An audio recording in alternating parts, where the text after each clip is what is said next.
Okay, well, here we are. It is Uplink number 35. The background is up and we are go. And I'm just about to bring Mark McCorcoran in. How exciting for all of us. There we are, Mark. How are you doing? Can you hear me? Can you see me? Are you receiving? Uh, all of the above, yes. Evening, Alex. Evening, everybody. Very good. Well, Mark, I've got to say, in the Venn diagram of space rocks, which frequently brings worlds together. It kind of it's a marvel, that we can bring so many different worlds of culture together.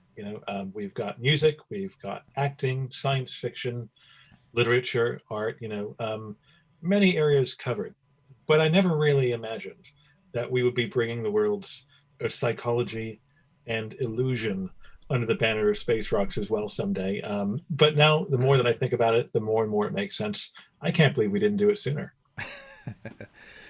Well, indeed. I mean, many of these things are about either creating an illusion about the way the world is or helping us maybe understand the illusion that the world is. What is it that we actually see, if you like? The way that we appreciate the universe around us, in some sense, is an illusion. It's a perception. When you think about music and science fiction and film, they create an illusion, a world for us to go into. So what better than to dig in on the actual subject, the psychology of illusion itself? Indeed. Well, I suppose that's one of the things that makes, the world of science, and I guess science communication, such a challenge, isn't it? Because I suppose, there are so many, shall we say, competing theories out there about things that, I guess, if you're familiar with the data, is incontrovertible. Yeah, I think there's that aspect. I mean, but even if you take the things which are conventional, that are understood and accepted by everybody, the fact that we're talking now, in a sense, we've got very used to this. We're sitting on a screen. I'm seeing you. You're seeing me. But what is that? I mean, what does that even mean? I'm seeing you. You're hundreds of kilometers away. We're being mediated by photons and electrons, and at the same time, the neutrinos from the sun and the rest of the universe are streaming through us, not even caring that we exist. But you're right. I mean, when you take it the next level and you say, well, okay, this is kind of an accepted physical interpretation of reality. How is it that so many people want to deny that or can't cope with it the way that it is? And we all build a construct about the way the world is in order to cope with it. But in today's world, some people seem to be creating some fairly crazy constructs which allow them to believe all sorts of weird things. Indeed. Well, it's a story as old as history, and I dare say it's probably not going to go away anytime soon. But I guess we can reduce it. I think we have two incredibly unique perspectives that we're bringing under the banner of Space Rocks today. Tell us a little about that. Yeah, so we have two guests this evening. One is Laura London, who is, if I understand correctly, the librarian at the Magic Circle in London, famous organization which promotes, if you like, science and illusion, but not from the magic and illusion, not from the the Harry Potter wave a wand perspective, but how you actually can stage enormous illusions, or on the small scale, which is where Laura comes from. Small scale, close up magic. How does that work? And then Richard Wiseman, who is Professor for the Public Understanding of Psychology at the University of Hertfordshire in the UK, book author and a magician, a member of the inner magic circle, but brings that perspective, of course, of being a professor of psychology to all of the work that he does. He's also a member of various organizations which you could say in broad terms are linked. Humanists and skepticism, those sorts of organizations, I think, have close linkage to the psychology of magic and how we understand the world around us. Yes, indeed. Well, it's a big topic. We're going to cover it all in about 6 minutes, and I think we'll solve the world's problems as well. Let's just see how we go, and dive right in. Without further ado, we are bringing in Laura by power of magic. I feel like I need to say a word. There we are, Laura. How you doing? Hi, I'm very well, thank you. Welcome aboard. Richard, how are you? Are you receiving? I'm receiving, yes, and I'm very happy. Very good. Fantastic. Pleasure to meet you. I have to say that Alex, just before he came on screen, he did say abracadabra. No, he didn't, but certainly not. The magic of Zoom. Indeed, indeed. Well, welcome both. It's an absolute pleasure to have you here. And we always start out with a really broad question, and I'm going to start out with one that's simple, but I suspect has many answers. But I think we'll probably just go with a more straightforward one to begin with. I mean, so Laura, why do you think the human mind is so easy to trick?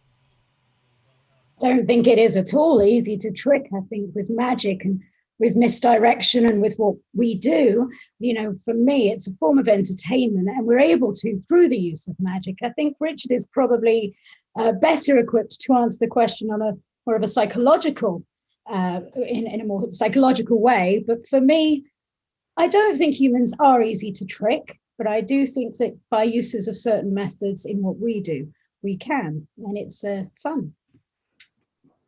Very good. Richard? Well, it kind of depends, doesn't it? I mean, we get through life by making assumptions. And so if you see a table, you probably assume it's got 4 legs. Maybe if you can only see 3 of them, you just assume the 4th one is there. You don't spend your whole life going around the back of the table and going, oh my goodness, is there a 4th leg here?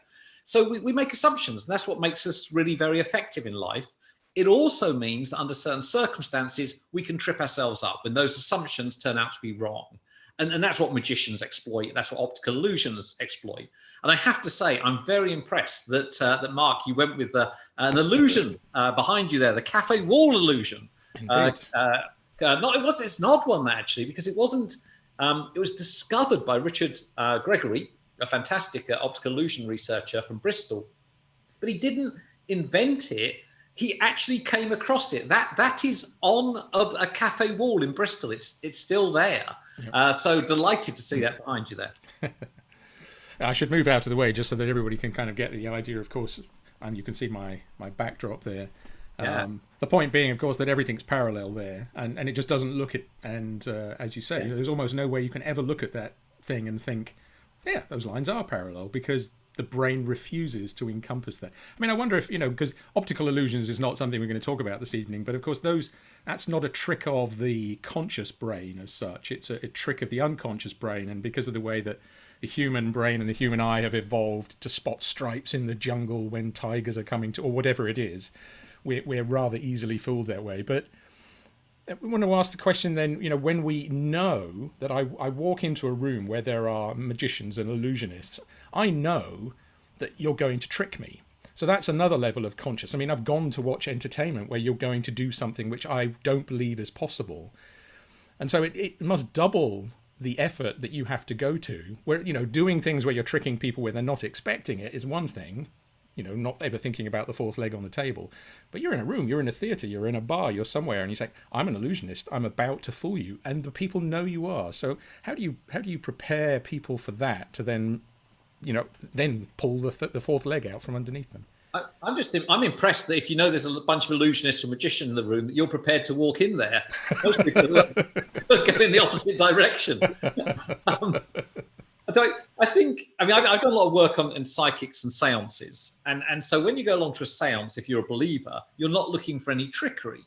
And they are the worst magic shows in the world. You go in there and it's appalling. I mean, if you've got any sense of skepticism at all, it's obvious what's going on. So I think you're right. With a magician's audience, they've been called the honest deceivers, because they tell you going to deceive you and then deceive you. And that's what Laura faces on a daily basis. Faces a group of people that know they're going to be deceived. Some of them will be wanting to try and catch out the tricks, and it's up to Laura's skill and charm to kind of beguile them into coming into this world where the impossible seems possible. So I think it is a very, very particular skill set. And I think it's all about the way in which you present it as well. There are magicians that, like Richard said, you might not want to be in a room with, and I don't mean that. And that is, if arrogance comes into it, then of course you might not care. And if you don't care about the magic, or you don't necessarily want to see that person perform, then they're not going to deceive you in any way. Or if they are, they're going to want to know how it's done, and they perhaps would be a terrible audience for that magician. Whereas if you come in there with a very different mindset, or at least I try to, which is, hey, listen, I'm going to show you this little miracle. And like Richard said, I'm being honest. I tell you, I'm about to do something that is is going to try and deceive you. And, you know, and I think generally, if they want to be, they will enjoy it for what it is. You know, that's really essentially what a magician does. Yeah. We want to entertain you. And if you want to be entertained, then you are happy to let the magic deceive you in that way. And also, I mean, that's right, but magicians do all sorts of things. So I love it when magicians say, I'm going to put this coin into my hand and you blow on my hand and you've made it disappear. That's all a strategy to make it about you so you don't become skeptical of the trick. There's no one in the world that believes that you're blowing on the hand. That had nothing to do with it at all. But magicians have to be quite modest. Oh my goodness, look, you've made it disappear. Well done, you. And what they're really saying is, don't give me a hard time because you might work out it's up my sleeve or whatever it is. So magicians use these little strategies, which I think is lovely. I think it's quite charming. Indeed. Please go ahead. Well, I guess if I could just jump in just to back up a little bit, because, I mean, this is so stimulating. I wondered if we could talk a little bit about your own biographies. You know, I mean, Laura, you were the librarian at the Magic Circle, which, you know, I mean, just on the surface is absolutely fascinating. But for some of the people that are joining us tonight that might not be familiar, what is that place and what does it represent? Well, I mean, I love the Magic Circle ever since I was a little girl and I wanted to be a magician, which was since I was 8 years old. The Magic Circle was it was a mystical, magical palace that I wanted to be part of. And I was so fortunate to get in there when I was 18 years old. And the library is just one of the most incredible resources that we have in magic, especially here in London, that we can, as magicians and members, but members are the ones that can use it.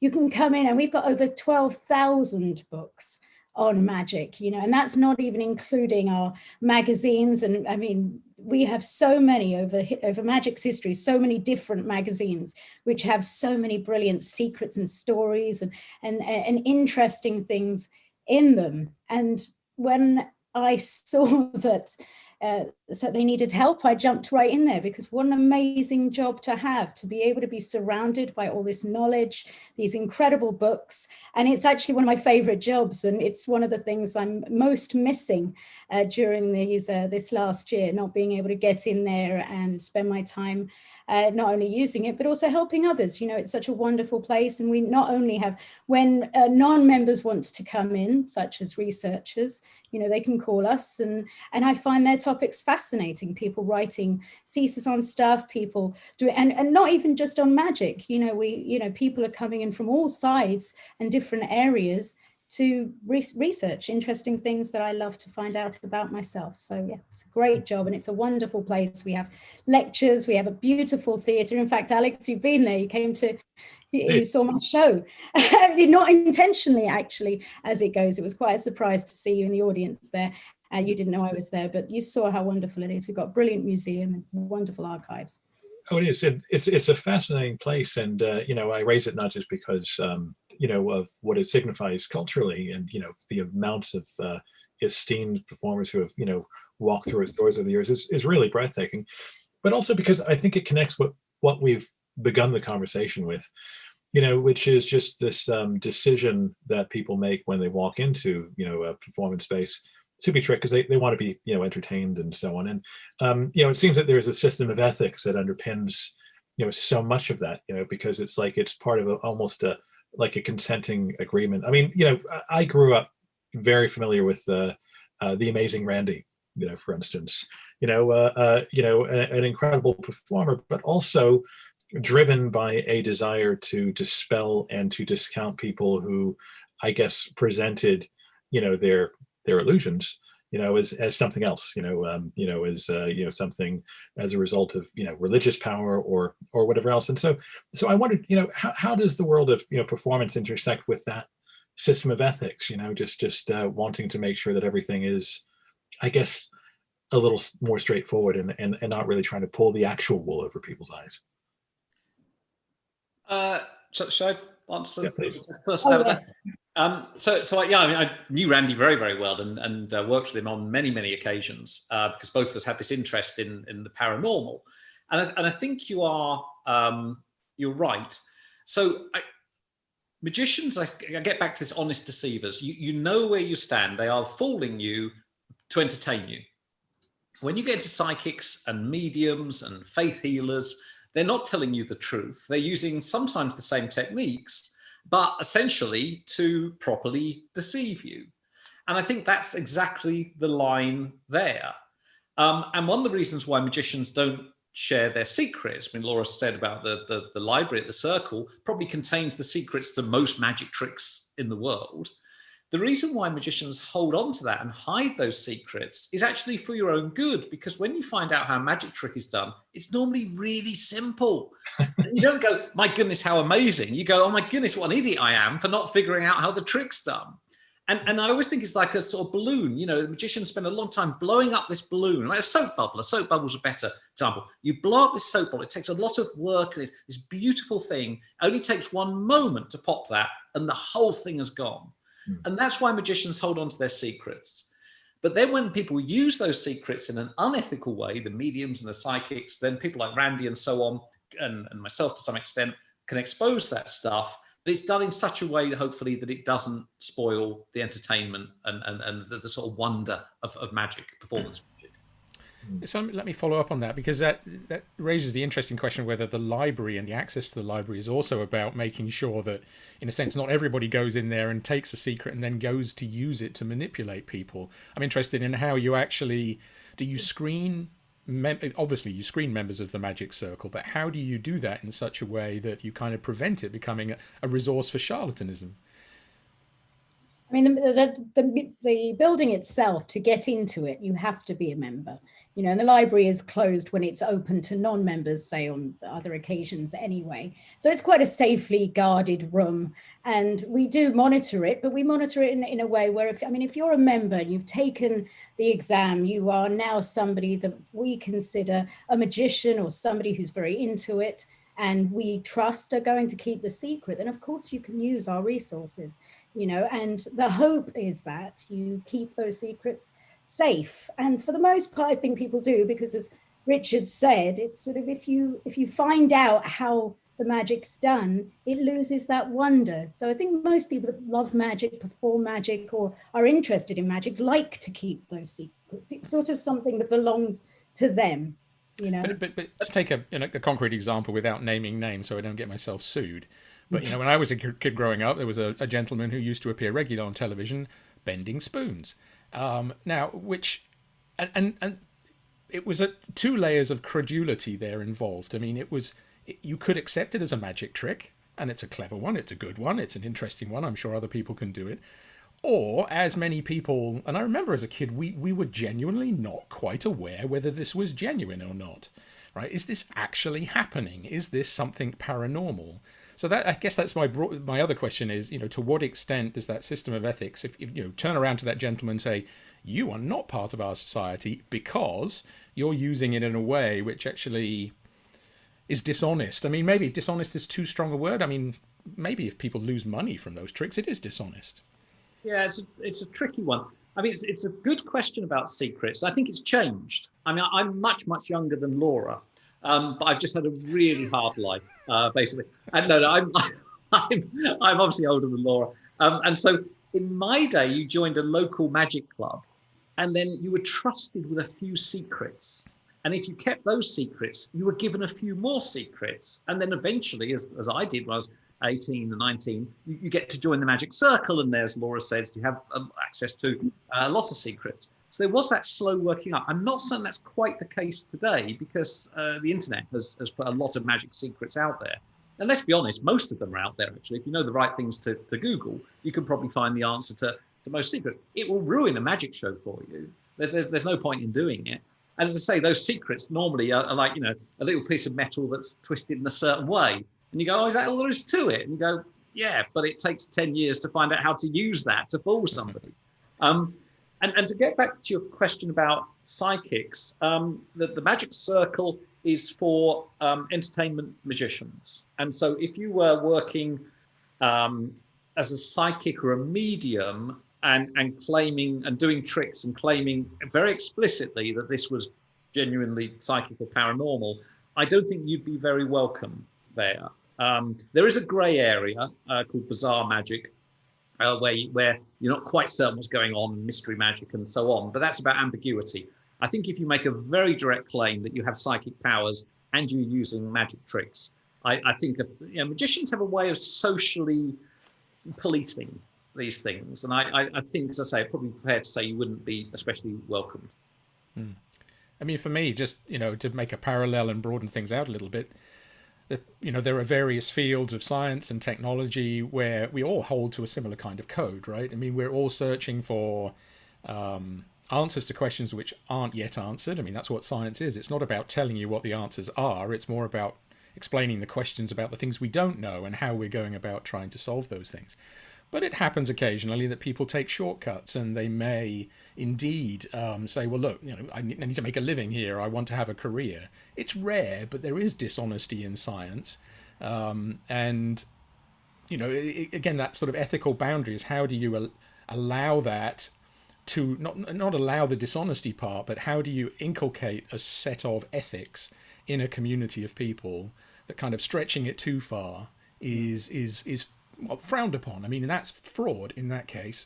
Does magic have that? I mean, you mentioned there's that grey area, the idea of, the bizarre magicians who are somewhere in between the psychics who are flim-flamming and the professional illusionists who say, I'm going to fool you now, just watch me do it. Well, sorry, I was just going to say, so the magic circle, so it started in 1905, and our first president was actually kicked out of the magic circle for revealing secrets.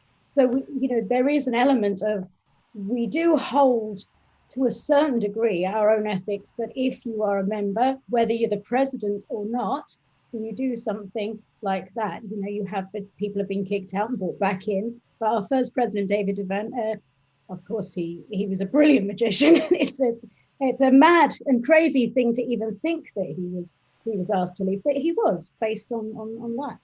Yeah, I always think great with Devant, because his whole thing was fooling people with kindness, and we threw him out the magic circle. I think exposure is a big thing. So, I always joke about when magicians are such outsiders, they're so odd.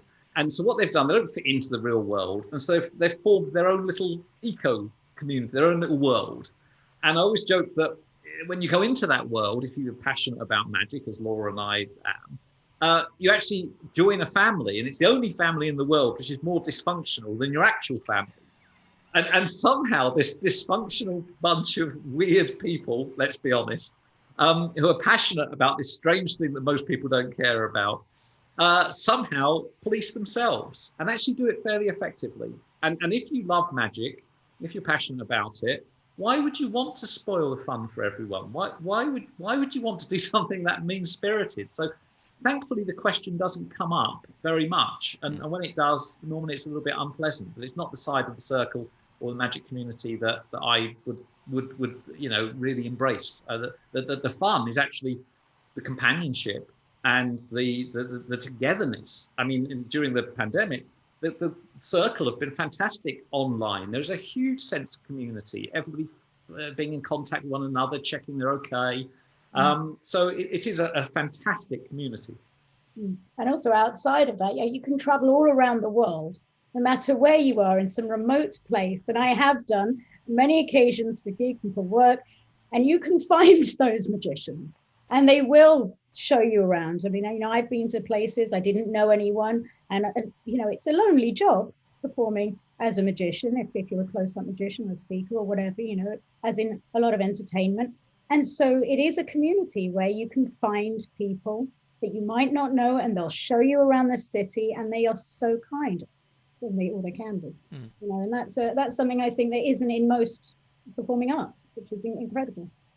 Indeed. No, it's a wonderful thing, and it was definitely an incredible vibe that I had when I visited there for the first time, just because everybody was just so lovely and helpful. And of course, those worlds, are fascinating. But how does that collide with the world of space and space exploration? I mean, before you guys joined, Mark and I were talking about Venn diagrams, and the sort of ways that we collide space with other things and so on, and how does this conversation connect with all of that? And Laura, I wondered if you could help me out. I mean, we were talking, and there was a fantastic story about Apollo and the Apollo missions, and perhaps a little connection between. story, Well, that would be Richard, I think. please. Well, no, I mean, whoever wants to tell it.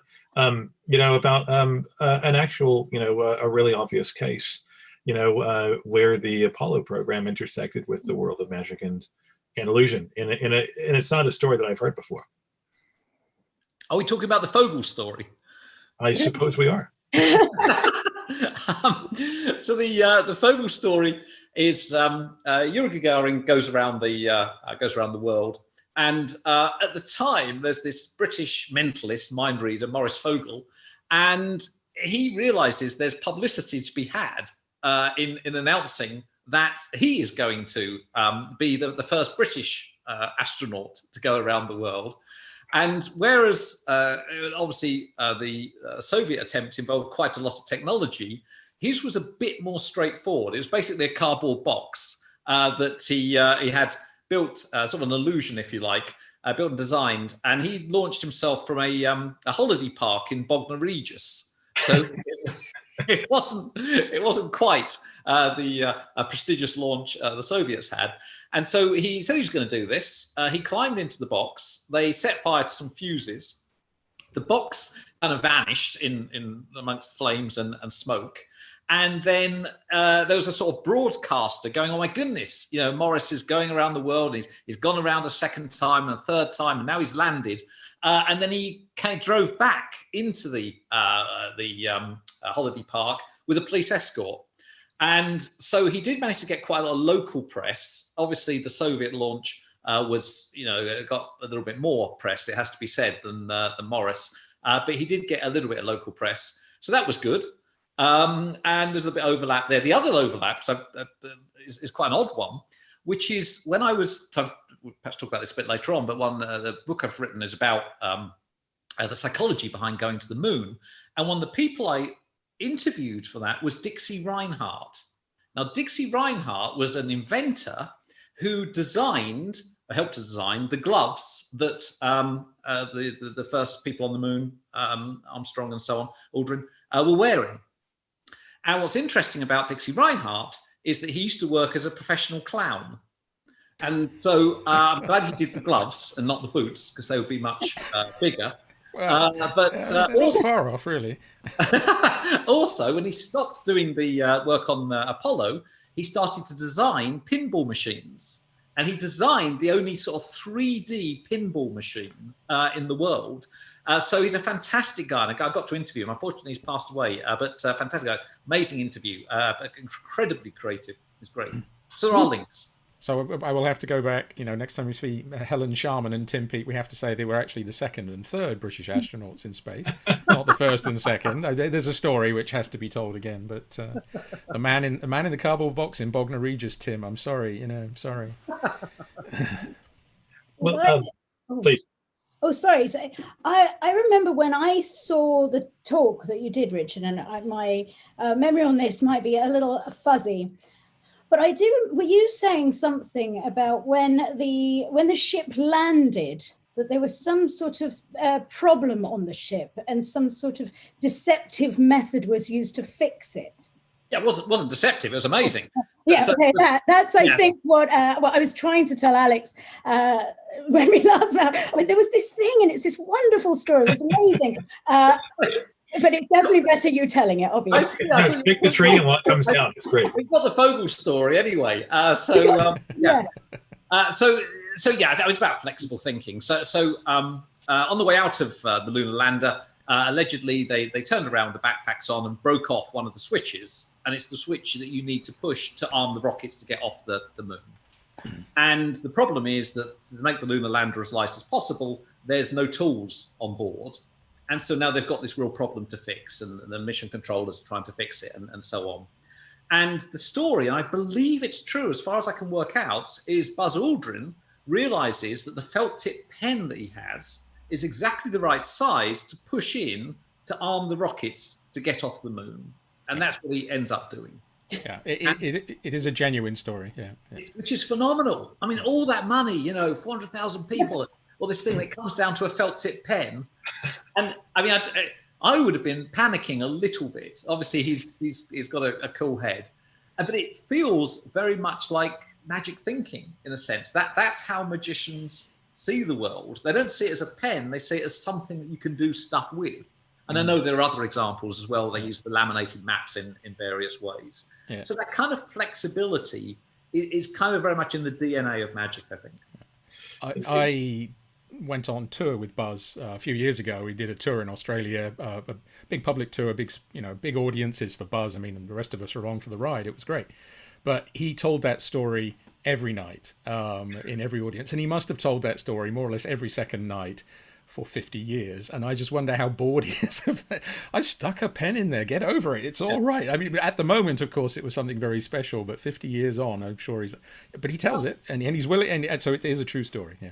That's interesting. Well, so this gets back to what Laura does for a living, actually. So Buzz is doing that thing every other night. Did he make it sound like it was special for that audience the first time he'd told it, or did it just sound like he was parroting it through? It's an interesting question with Buzz. Again, I have to be careful not to get into not slander, but Buzz he knows why he's famous and he knows why he's on stage. People want to talk about the past, but he's only interested in the future. So the eyes light up when Buzz is allowed to talk about what he wants to happen next, which is this famous idea of putting a spacecraft in orbit between the Earth and the Moon in a continuous cycle. So it's basically like an elevator or one of these, what are those? Paternoster lifts, which you see in some old buildings where, just goes up and down and you jump on at the point. It carries you to the other place, you jump off, but it keeps moving. It never stops. So he lights up when he has the opportunity to talk about the Mars cycler. When he's telling the other stories, he's never going to watch this. I think he's sick and tired of telling the stories. But it's what the audience wants to hear because it's a degree of familiarity, they've come to hear about, from one of the first men that stood on the moon. What was it like? What was that moment? But I think Buzz moved on decades ago, in a way. So, Laura, I'm always curious because you go out and you perform the same tricks night after night as all magicians do. Anything you do to kind of keep it fresh? Well, this is a big debate amongst performing magicians, especially in close-up. I'm of the opinion that I know my various acts. I like to script them. I can sort of, because I've done them so often, I can sort of bounce off other people and improvise to a certain degree, but I don't like to. Whereas I know that there are other magicians who find that incredibly boring and as a consequence go out and try new material quite often. Whereas I feel like if you're getting paid, you should do your best stuff and you should do it to the degree that you have rehearsed and practiced. And for example, my card to box, I've probably done thousands of times, but I love it. I enjoy it. It's never boring to me because it's still always something that I love to do because it's the way it makes people feel. And that's why I got into magic. I didn't get into magic for selfish reasons.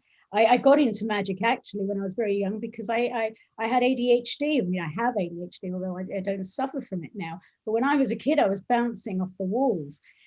And I went to a special school and I went to a special sort of clinic for a short while. And the doctor said to my mum, look, your daughter's unlikely to do well in school.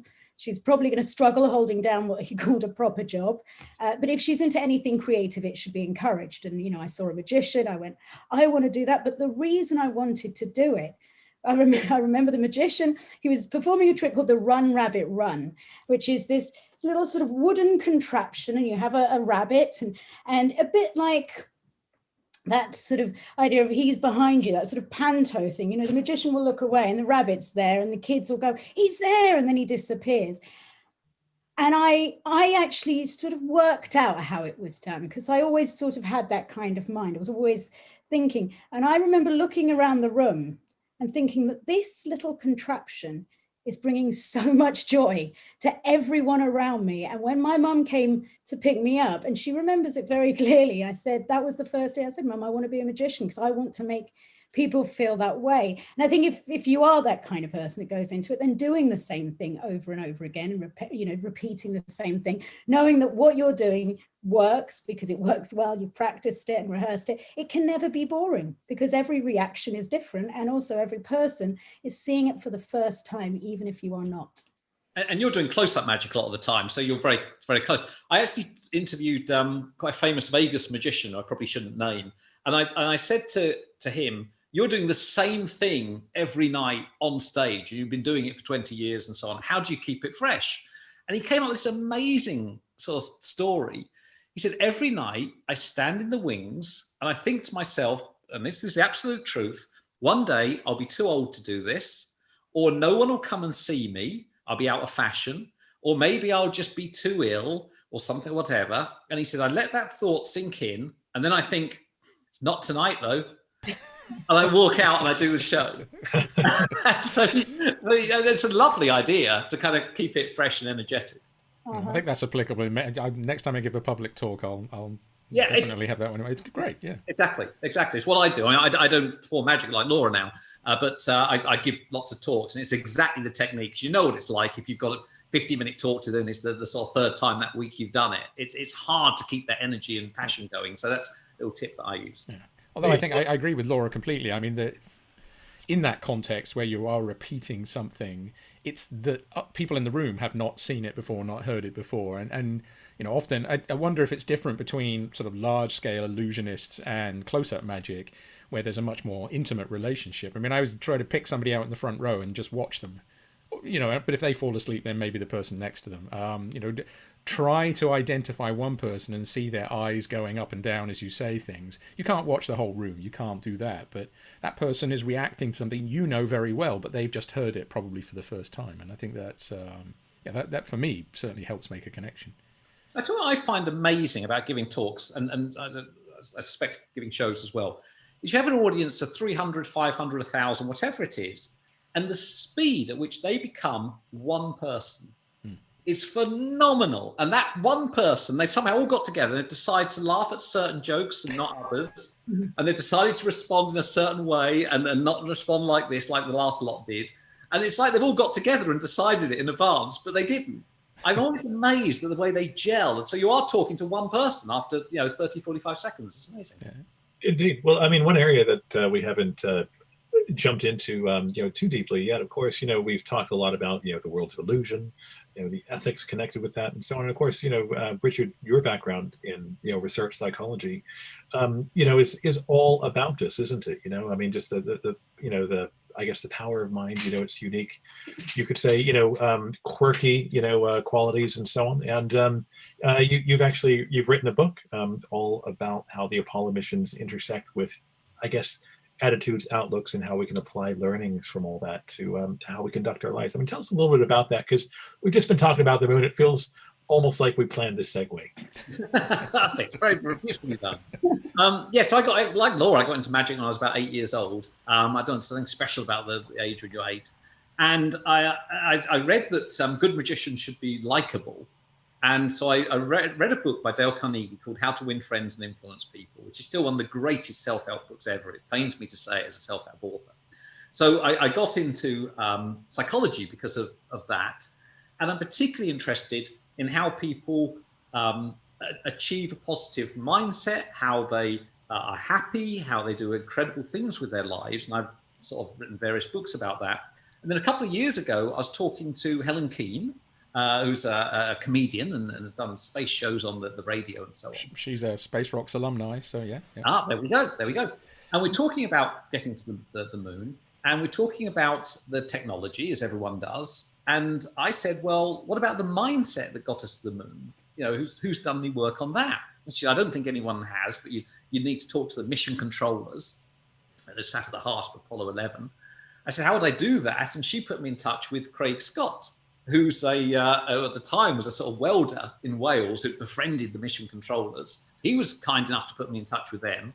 And so I went and interviewed them about the mindset of how essentially you do something that at the time was considered pretty much impossible.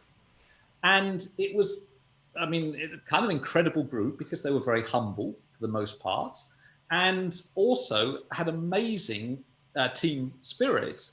And at the time, I know it's known within the space community, but I don't think it is the general public, just how young they were. The average age in that room was about 28 when Armstrong's on the moon. And I think what they had was this very positive mindset And also that notion that if a nation came together with the same goal, the same sense of passion and fire in their hearts, that you really could achieve a great deal. And I think that speaks volumes to what's happening today in the country. I mean, obviously, we're facing a national, international crisis. And yet, to me, the hope comes from putting somebody on the moon. The fact that humanity came together at that time and did something truly extraordinary. And my hope is the same thing can happen at the moment with the same mindset. I don't mean to be, I certainly don't mean to be overly skeptical, but of course it was I think once you got to a certain level, the team were working in a very positive way towards a very difficult goal. Of course, it was against a difficult background. Kennedy didn't necessarily choose initially to seize that goal as the one to, basically make a sign in the Cold War.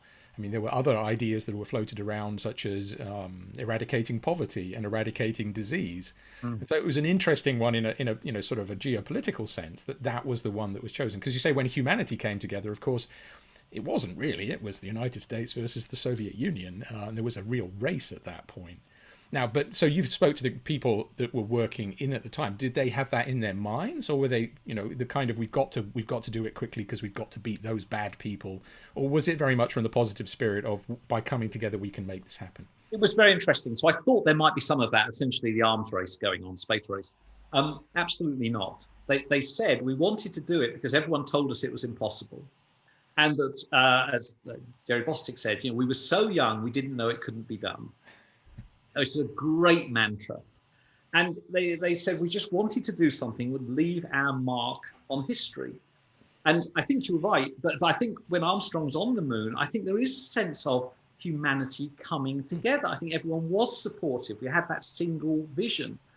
And I think where it overlaps with magic is that magicians make us believe something that is impossible is apparently possible. And we should never forget we have that capacity as humans. That's what makes us very, very special. I suspect dogs aren't doing it. They're not kind of going, well, wouldn't it be amazing if blah, blah, blah. There's dog food everywhere.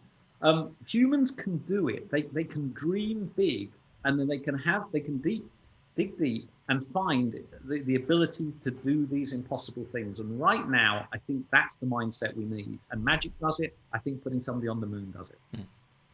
Sorry, I asked how many men, were there any women in Mission Control?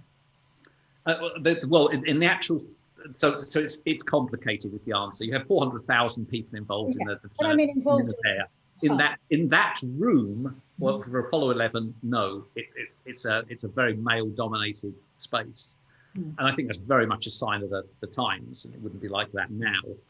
It's not quite true though, is it? I mean, because one of the famous women that's come through, I didn't know about her until recently, is Poppy Northcutt, who was in flight dynamics working out all of the calculations. She's got this famous picture when she was very young as well, standing next to this enormous pile of code, and the amount of work that was done in order to calculate the trajectories with very little technology that we have today. So you're right. I mean, it was close to zero, but it wasn't quite zero in the inner group, I think. Yeah, I think actually in the actual, obviously there's rooms off it and so on, but in that actual room, I think it's entirely. But in a way, to me, the mindset is something that transcends, men, women, old, young, different countries or whatever. It's a way of looking at the world which is a very can-do way.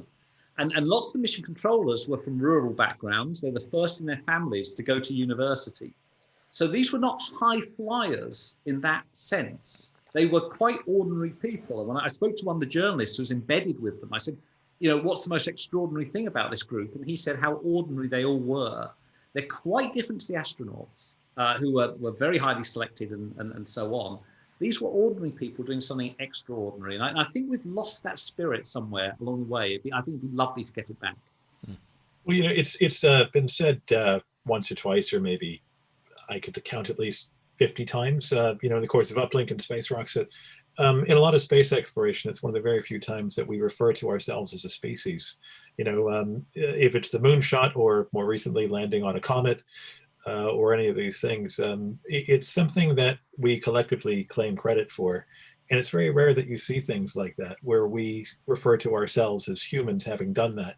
And of course I've had nothing to do with that, but yeah, we were capable of that, I think is what people are really saying. It's just, isn't that lovely and aspirational that we can actually manage something like that, because it puts everything else in perspective. And I think that's definitely one thing I've taken away from my exposure to this world of space exploration and Earth observation as well, is that we are really remarkable. And so I've got to kind of go back to the beginning, and I realize my opening gambit, why is it so easy to trick people? I shouldn't have said that. I should have asked, why do you think people like to be tricked? Why do you think people enjoy having their perception, I guess, manipulated in a nice and benevolent way? Because I guess on the flip side of that, a lot of people, in sinister ways also like to be tricked as well. I mean, what is it about us that likes being deceived? I think that's for you, Richard. I don't think we do like being deceived. I don't think magicians deceive us. What Laura does is make us believe for a moment that something that we know to be impossible appears to be possible. That is why people love magic. It is for the magical experience. And that lasts for milliseconds or a few seconds, and then your rational brain kicks in and you try and solve the trick. And that part of it, for me, isn't quite so interesting. What's interesting is the magical experience, that moment when people go, oh my goodness, this limiting thing, well, I didn't think the world could operate like that, and now it can. And if that's true, well, maybe other things are true. It's the promise, it's the optimism that magic gives. I think that is what people love about magic. And I suspect from Laura's experience, I don't know, it'd be interesting to find out, it's that love of that moment rather than the, can we figure out how the trick's done, which is a very rational side of things. I think you're absolutely right. I think people do essentially just for that moment. That's what I find, and then what you find is after a gig or an event and you do it, and someone might come up to you and say, gosh, that was wonderful. I have no idea how you did it. So they're not saying, I can't believe this miracle, this mystic thing that you did. They know, but they almost admit to you once you're done, I don't know how you did it, but I loved it. And that's almost, that's a good response, really, But I mean, equally, there's a cultural thing as well, depending on where you are in the world. You do magic to an English audience, they say, oh, well done. That's very good, very good. How did you do that? So hopefully they don't ask that, but that is sort of the mentality. Whereas you go to America, you show them a magic trick and they start running down the street, and you see that on David Blaine's shows. They have a very different way of reacting, much like they would, wherever you are in the world, there's a very different response to magic. And I think that's also something to think about when we do magic as well, and how people perceive it, I sort of liken it to virtual reality. You put on a virtual reality set and you fly, you don't think, my goodness, the code must be amazing. You think the experience of being able to fly, my goodness, how liberating is that? And I think that's the promise of magic. And I think it's always a red herring to focus too much on methods. And magicians actually don't tend to do that. Good magicians don't tend to do it. And as I say, I keep on coming back to it, but I think the moon landings, when you see somebody doing something that you think is impossible, and we get it in various ways as well. You get it in the sporting world, the 4-minute mile and so on. I think that's a breakthrough, liberating moment. You realize that the world is not fixed. We know from psychology that one of the worst mindsets you can have is you've got X amount of ability and that is that, where that's really limiting. Where if you have a growth mindset that I can learn, I can develop, I can grow, then actually failure is something you welcome because it's an opportunity to learn, but you're also celebrating the one thing the human mind does brilliantly, which is change. And that gives you hope. It's absolutely vital. Indeed. Please go ahead, Mark. Yeah. So how do you take that, the sort of the microcosm of the magic world in which, as you say, people they come into a room with a certain psychological construct. I mean, we all do, right? I mean, the world is not the way we see it. We've created a model for the world, which is at the physics level, in a very subconscious level. I mean, I mentioned before you came, neutrinos go through us all the time. We never think about neutrinos, but they just blast through matter like we just don't exist.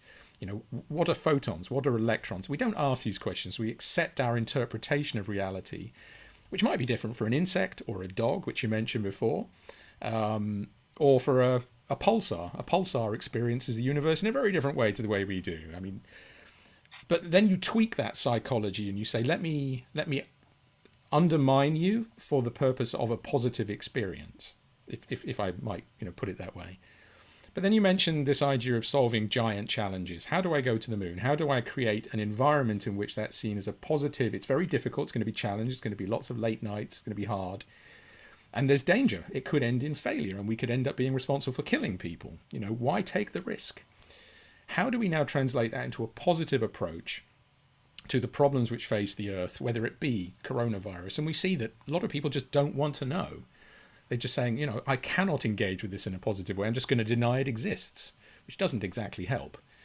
Or climate change, which is, you know, the big thing facing us. How do psychologists view that and say, I'm going to challenge your view of what is possible. I'm going to challenge that you need to drive a car, that you need to fly on holiday, that you need to have, you know, old style light bulbs. You know, you can have efficient ones, which are just as good. How can you create a positive story there? Because it isn't in many cases at the moment. I think part of it is to create a vision that people buy into. Again, getting back to the Apollo missions, one of the most famous kind of mantras was that if everyone did their bit, this would work. And so that famous mantra of, you know, it won't fail because of me. And I think if we can get that into people's mindset, it's true of the virus. You know, we will defeat it if everyone does their bit. But everyone has to do their bit. And you will play a role in saving the world, saving people's lives. But you have to do your bit. And I think that's really important. So I think that's absolutely vital. And I also think yes, we can focus on the tiny percentage of people that don't think coronavirus exists or we never got to the moon or whatever it is. Of course we can. But you know what? I'm a big fan of Fred Rogers, the American children's television presenter. And he said that when terrible things are shown on television, like a terrorist attack, yes, you can focus your attention on the terrorists. Of course you can. But it's much more positive. And he said it was his phrase, look for the helpers. Look for the people who are running into danger to help others and make those your role models and make those your heroes. And I think it's the same today. Frontline people doing amazing work in hospitals. Make those your heroes and focus your attention on those. And I yes, we can talk about the other people if you want. To me, they're not very interesting or important. I think it's a good way of looking at things, you know, and you know, perhaps it's the sort of thing that we need these days because, you know, these are tough and unusual times. And I'd say going back to the question that we brought in earlier is just like, what does space and the world of illusion have to do together?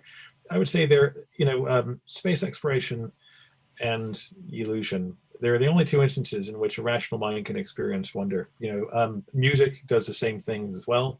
Art does the same things. It's something that allows you to transcend, you know, the mundane, transcend your normal experience and feel something profound, you know, and that doesn't come from the supernatural or, you know, any other inducement. Simply, it is just an experience that we all kind of know, you know, and I think it can only be described as wonder, you know, and so I think that's where the overlap is very obvious, you know, and you know, I think again, it is aspirational. It's a nice thing.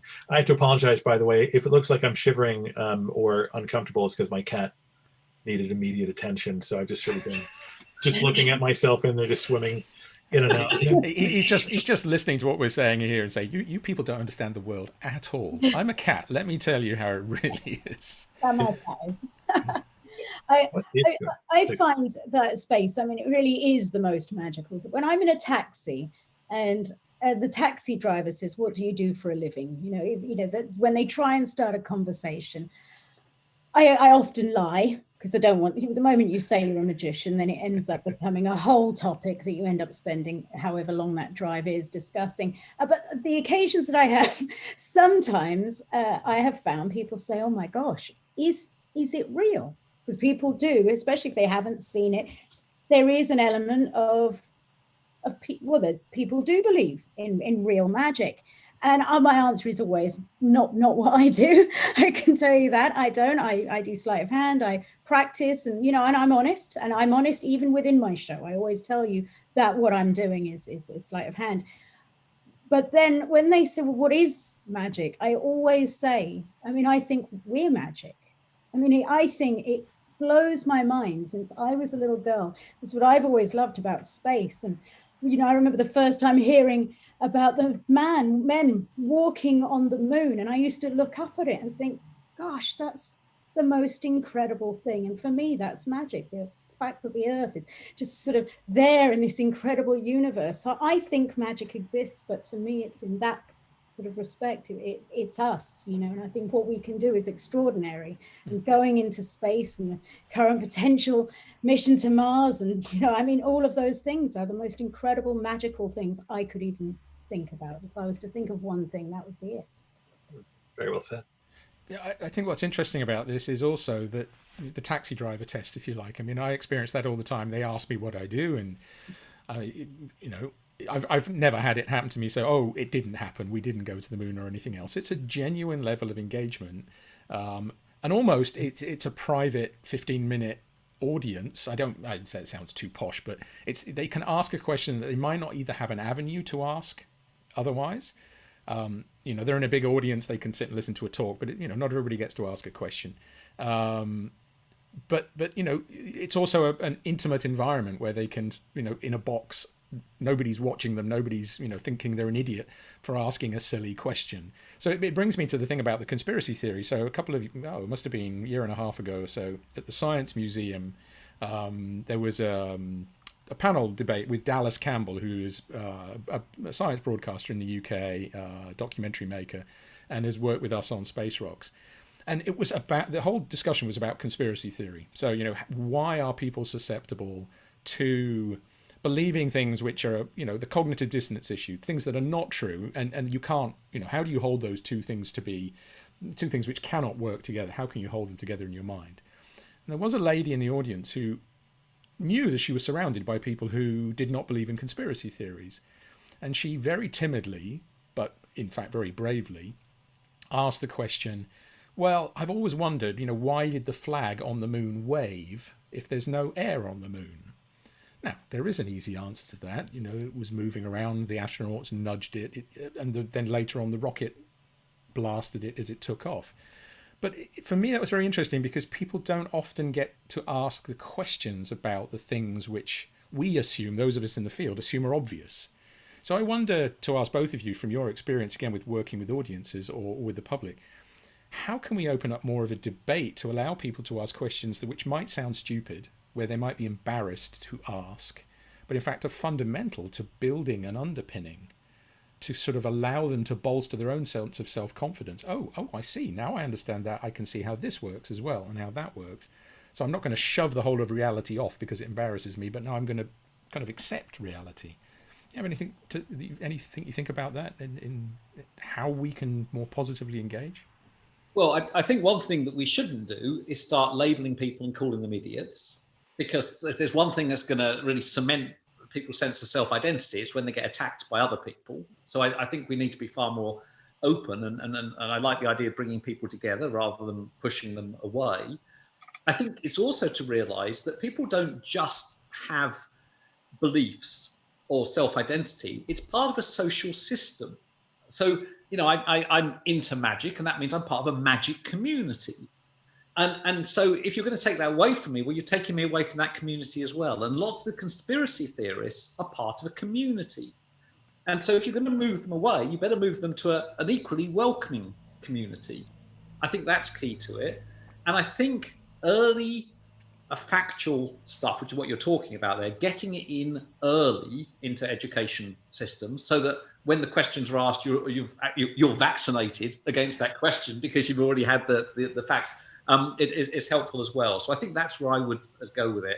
I think the key thing at the moment is that we don't push one another away. We come together for discussion, and we do it in such a way that is welcoming rather than forming schisms, basically. Can I just quickly add to that? When I say what the doctor said when I was a kid, it all happened. I left school at 15. I don't have GCSEs. I left home, so I was absolutely forced to. I was forced to ask questions. If I didn't, I wouldn't be here today. My acknowledgement of the importance of not feeling like an idiot amongst people and saying, I'm terrible at geography, and I have been laughed at, but I got used to it at a very young age, just going, you know what, I don't know. I just don't know. And I feel very lucky that I felt that way. And in part, it was because I was forced to. And I think what Richard said is absolutely key. The younger you are, to accept that it's absolutely okay is so important, because it really, for me, it's everything. It's why I'm here. It's why my love for history was always there, but I wasn't really taught it in school because I wasn't there. I had to learn it afterwards, and I had to ask the questions that I wanted to know. And that's how I know things, purely through questions. And what's interesting is we do ask for evidence at certain times. The same people that believe something irrational, when they go and buy a second-hand car, will be the most rational people in the world. So it's not like they're irrational. They're not going to get through life. It's just in certain domains. So again, I would say, that it is there. It's just a question of nurturing it. That thing you mentioned, though, about community is very interesting to me. That conspiracy theory, in a way, at a very simplistic level, offers a simple answer and a simple way of creating a boundary around the world, which is actually very complicated and increasingly so, right? I mean, and increasingly so not only because of what we understand and the complexity of society itself, but it's just very big and you can get very lost. One individual, one person on the street, and there's 10 million people in London or 8 billion people on the planet. So that fact that it's a way of people finding community, I think, is a critical insight. Is it in a way replicating the communities we evolved in, the small-scale worlds? Are people seeking for a smaller world to live in, even if it's nuts what you believe? At least we all believe it together. I think it's identity. It's human. It's wanting to feel valued, and in those communities, as you say, perhaps smaller communities, you feel valued, and those people, if you go and talk to them, the ones that are, say, anti-vax or anti-COVID, they will tell you they're doing it for the good of the world. Mm-hmm. They won't see themselves as nasty people, evil people. They're out there to try and do this thing to help others. So that the impulses are the same. It's just, I think, the direction and the factual basis is wrong. So that's why I say I would have hope. For the most part, they're good people deep down. They're just misguided. That's all. Yeah, but they can be, and just to close the loop, they can be exploited by people like you, who are who are masters at understanding human psychology, in terms of illusion and magic, because everything you do depends on psychology. It's not just the technology, it's not just the patter, it's making people feel comfortable with the moment, and as you said, Laura, making it about them, right? It's me doing the trick, but let it be you be the one which I'm relating to. So yeah, I mean, it can be exploited. That very same desire can be used by people for darker reasons. It can, but let's just return to that notion. Let's celebrate the 99% of people who are being rational and sensible and suffering for the good of the rest of us and so on. Yes, of course, there are people out there with very, very silly thoughts, but most people are not like that, thank goodness. Yes, fascinating stuff, and I guess in a way it brings us kind of full circle, and it answers, just one big question in many different ways. It's just like, how do these worlds interlap? And I'd say that they interconnect in many ways, but at the risk of sounding self-referential and self-congratulatory, I mean, one of the things that Space Rocks is all about, something that we wrote about it all, was that, we want to appeal to kids of all ages, because I think if there's one thing that's true, and we've seen in the events we have done, we've seen in the audiences we connected with online as well, is people hold on to that curiosity throughout their entire lives. And if they can hold on to that they will maintain that sense of wonder and fascination with the world around them. It doesn't actually have to go away. But the thing that kids do brilliantly is they don't necessarily have self-awareness about asking the obvious question that everybody else is just too shy to ask, and so on. So usually they're the most brilliant ones to have in the room because they say what everyone else is thinking. And that's a really important thing. And, you know, I have to say, having had the privilege of seeing Laura at the Magic Circle, for instance, it is almost as if you were teaching while you were doing these things, while people are watching what you are doing. You know, it is just being taken somewhere else. And that's so interesting because, you know, it is very obviously, it is a performance, but it also feels like an education because you're being taken somewhere else, like out of your reality and transported into another, which is really quite something.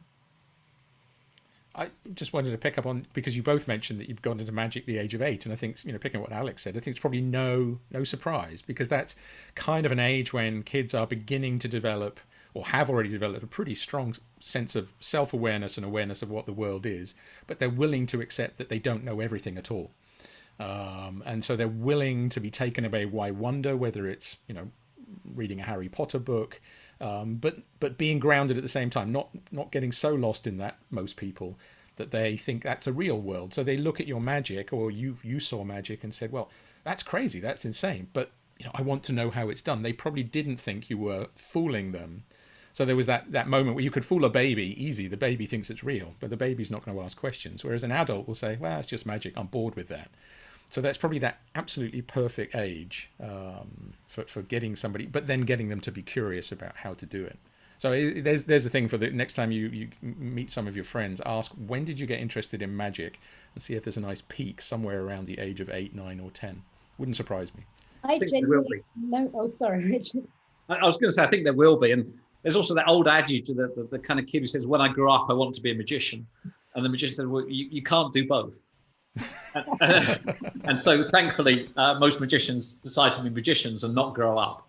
I mean, let's face it, Laura, the Magic Circle is basically, you know, a couple of thousand kids in adult bodies. That's very, very true. I was just going to say, for me, a lot of kids in magic, that they did feel they wanted to know how it was done and became magicians. I was always fooled, and to this day love being fooled.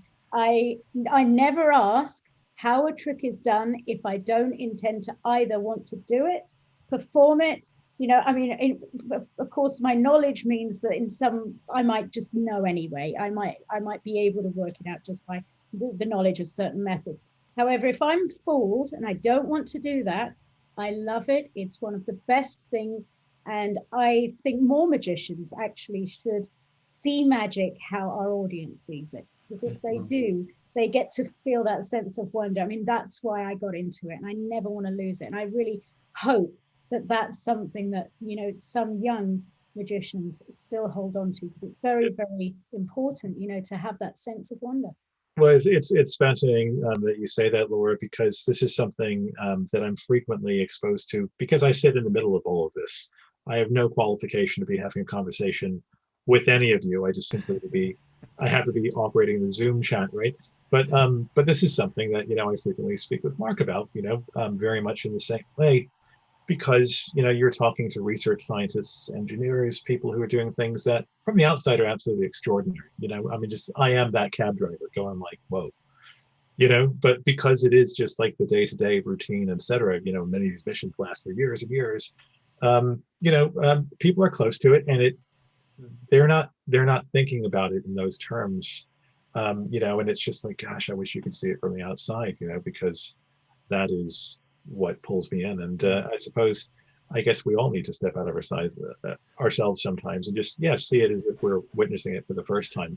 What's very interesting about you say there, Alex, is that, you know, one of the things that Space Rocks has done, and other activities we've done at ESA in the last few years, is actually take the scientists outside of their normal milieu and take them to a show with musicians, or to a science fiction convention, or bring artists in.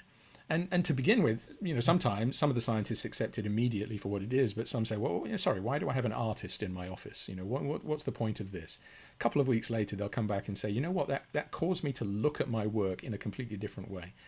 Whether it be culturally, whether it be the social context in which my work takes place, or whether it's experiencing the wonder again from the outside when you see people's eyes light up. So I think it's important that we do outreach and this kind of work, not only because the taxpayer pays for what we do and we need to tell them about it, but because it is a way of actually bringing the wonder back in witnessing it in people's eyes. And I wonder if it's true, for all kinds of creative people, and science is a creative subject, is to witness other people's appreciation of it brings fuel, brings meaning to continuing with it. And also it touches people's lives. I mean, certainly psychology, sometimes you forget as an academic, you do this work, you forget that it's real people that are being influenced by the work that you're doing, as Lisa or wherever it is. And sometimes when you talk to a public audience, that's when you realize it's real impact on people's lives. It's very easy to forget that when you're kind of just with your colleagues and publishing papers and so on. And also you get a great perspective. I remember one of the first talks, I occasionally give talks on dreaming. And there was a kid who was 8 years old. He put up his hand and he said, he's like me, wears glasses. And so he said, when I take my glasses off, the world's a very fuzzy place. He said, each night I take my glasses off and I fall asleep. Why are my dreams in focus? So, such a good question. An adult would never have asked it. It's a great question. So yeah, you get perspective. Indeed, you get perspective, and I suppose on that note, Laura and Richard, can I just say what an absolute pleasure it has been to get your perspectives, on things. We're really a bit of an atom smasher when it comes to bringing people together in so many ways, and I'm always surprised and just thrilled with the things that come out of it all. So on behalf of everyone at Space Rocks, thank you so much for your time and your wisdom, and we hope to see you again very soon indeed. And before you go, we do have some traditions.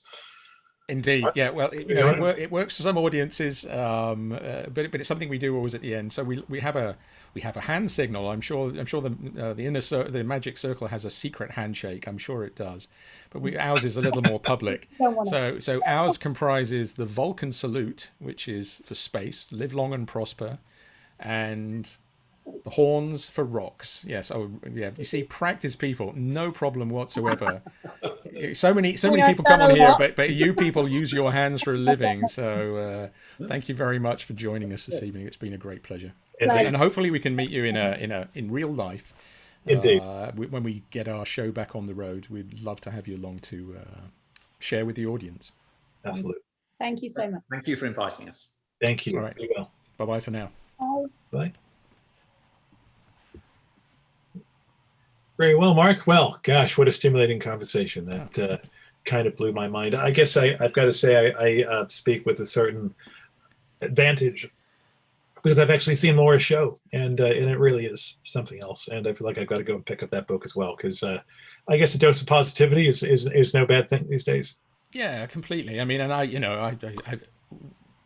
admit to being somebody who tends to see the glass half empty more often than I see it half full, and it's something which I think we've all struggled with a little bit over the last 12 months. Is in amongst lots of bad things, how can I find the positivity and the small thing that I can do? And some of that might be for myself, to sort of give a sense of Zen, Buddhism almost, looking at the world on the small scale. But how can I make a difference without getting overwhelmed?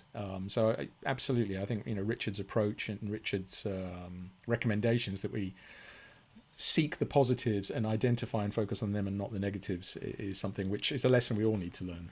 And it's not a new one, but somehow we need to get back in that habit. I certainly do. Indeed. Yeah. I suppose without going too far onto a tangent, there's a saying in kendo, which is Japanese fencing, which is an incredibly repetitive discipline. And it's just remember what it was like in the beginning, and I think, well, because there's no real time limit here. I've got this anecdote which I'll share because I'll never get to share it any other time. So the one time I've been to Japan, and it's a place I wanted to go to and went to, and it was my brother was getting married there to his wife, who's my sister-in-law. So we went to Japan, we spent a couple of weeks there, and I went out and did various things. But on one occasion, we were walking down the road, and there was a place where they were practicing kendo. And I was fascinated by, indeed, sort of seeing up up close and personal people practicing in a very stylized way. So I walked into the gym where they were doing it just to watch it a little more closely. And when they spotted me and they gave me one of the kendo sticks and stood me and said, "So you'll have a go now, right?" And it's like, no. Well, I did, but I mean, it was over in a nanosecond, as you might imagine. So exactly, I do remember my first time at kendo, and it can only get better from there. Well, yeah, it's a long way up, but there you go, wisdom of the ages, fascinating people to have aboard, and I guess it just shows there's always an opportunity to learn and to grow. And I guess it's not with a small smirk on my face that I mentioned atom smashing, because we have some pretty interesting guests coming up in the future of Uplink. So why don't you let the cat out of the bag for people who absolutely. So yeah, for the people who are watching, and we'll announce it, the usual way soon. Next week's Uplink, next Thursday, same time. We have two guests from the world of high energy physics. So we have from CERN, the famous atom smasher located just outside Geneva, we have the Director General, Fabiola Gianotti, who was the spokesperson for the Atlas experiment at the time when the Higgs boson was discovered, and she's since become the Director General for CERN.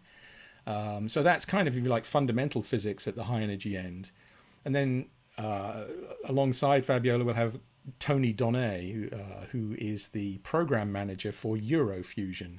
And that's the organization in Europe which is part of the grand effort at the applications end of high energy physics to make fusion energy possibility a viable source of carbon-free, long-term renewable energy,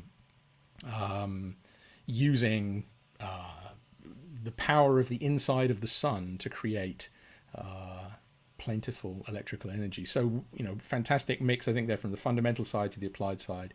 Fabiola and Tony will be along next week to talk about big science and how it fits in, and the power of international collaboration, because both endeavours, much like European Space Agency, involve nations around the world pulling together to try to achieve insights into the way the universe works at one extreme and saving the world at the other. Indeed. So from sleight of hand to what we can learn from Apollo to smashing atoms and learning the fundamentals of the universe. That's a pretty good lineup there, Mark. So as ever, an absolute pleasure to see you, and thank you to everyone who's joined us tonight.